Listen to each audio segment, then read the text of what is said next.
Sahana Vavatu Sahanau Bhunaktu Sahaviryam Gurvavahai Tejasvinavadhitamastu ma vidvishavahai. Om Shanti Shanti Shanti.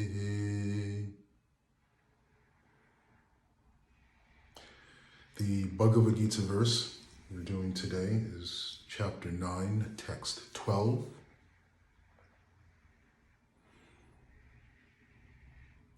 Those who are thus bewildered are attracted by demonic and atheistic views. In that deluded condition, their hopes for liberation, their fruitive activities, and their culture of knowledge are all defeated. This is in relation to the previous verse, number 11, wherein it is said, Krishna saying, "Fools deride me when I descend in a human form. They do not know my transcendental nature as the Supreme." And then Krishna goes on to say, such persons are attracted to demonic and atheistic views. The reason this is so is because when we do not acknowledge that the Supreme can have individuality, that the Supreme can have personality, that the Supreme can have qualities, attributes, then we glide down a slippery slope of feeding our bigotry. Let me connect the dots. There's that wonderful sitcom, my favorite,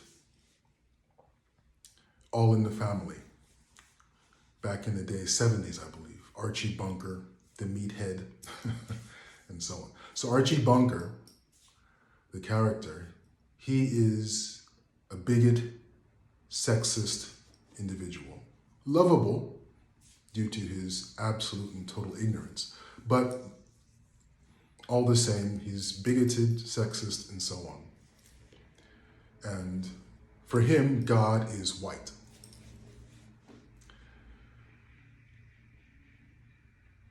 In one episode, he is locked in the basement of his house. And there's no one in the family is out. So he's locked in the basement. He can't get out. It's winter. He's cold. There's no heat down there. He finds a bottle of whiskey or bourbon and he's drinking. He's wrapped himself in a tarp, trying to keep warm. He's completely plastered and he thinks he's going to die. He's hallucinating and he's just basically drunk out of his mind. And he begins to pray to God and he's praying, slurring his words. Then there's some banging on the access door to the basement from the outside of the house. And this voice, anyone down there? Archie, completely drunk, he thinks it's the voice of God. So he says, "I am down here, Lord. Come and save me. I've been waiting for you, Lord." Banging, banging. "Hold on, I'm coming to get you." "Yes, Lord." The door is broken open, and down comes this towering black man. He was coming to deliver oil to the house, heating oil. Archie Bunker, he's prostrate, he's bowing down, thinking this is God coming. And when he gets up, he looks and he sees this 6'7" black man, huge beard.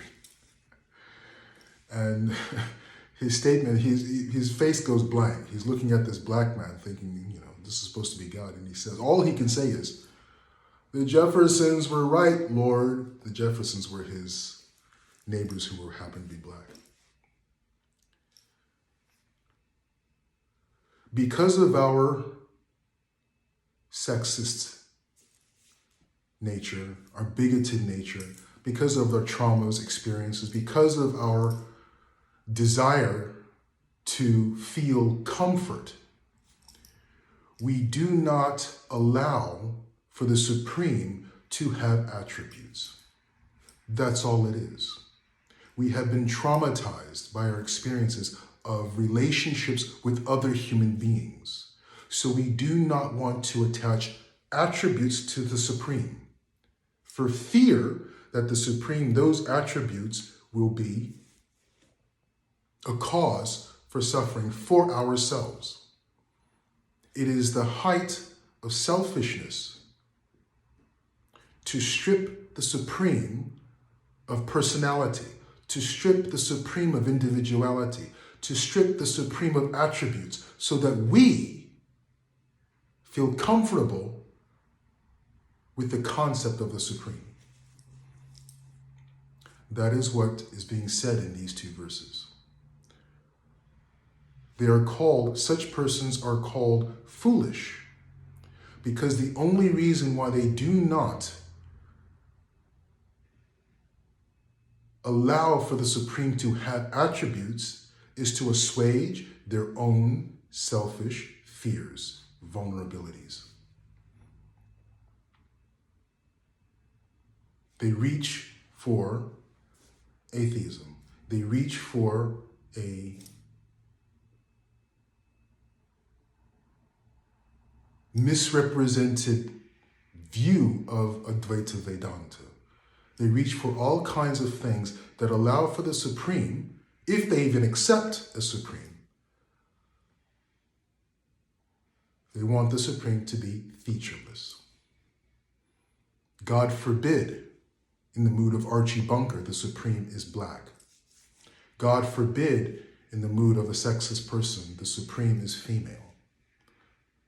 God forbid the Supreme has human attributes, because we have been so hurt by the human relationships we've had in this world. We cannot conceive of a human being, of an individual being all loving. And if God is all loving, why am I suffering? We don't want to take accountability and responsibility for our situation in this existence. We go through life choosing the opposite of love. And when the repercussions follow, we want to blame the Supreme or deny the Supreme altogether. We live an existence devoid of bhakti.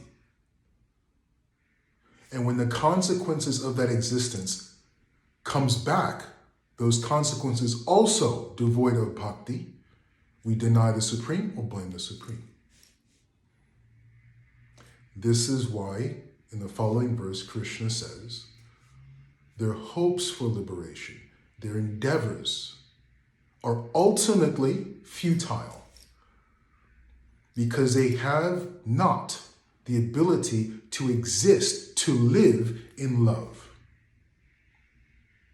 They're able to exist as long as everything around us is suited to our liking. Then we can exist happily, peacefully. Then we are willing to address or take into consideration the idea, the possibility of a Supreme, as long as the Supreme fits what is suitable to my disposition. That doesn't require me to stretch my consciousness beyond my comfort zone. It doesn't require me to change my consciousness. No, the Supreme must fit into my understanding, into my existence.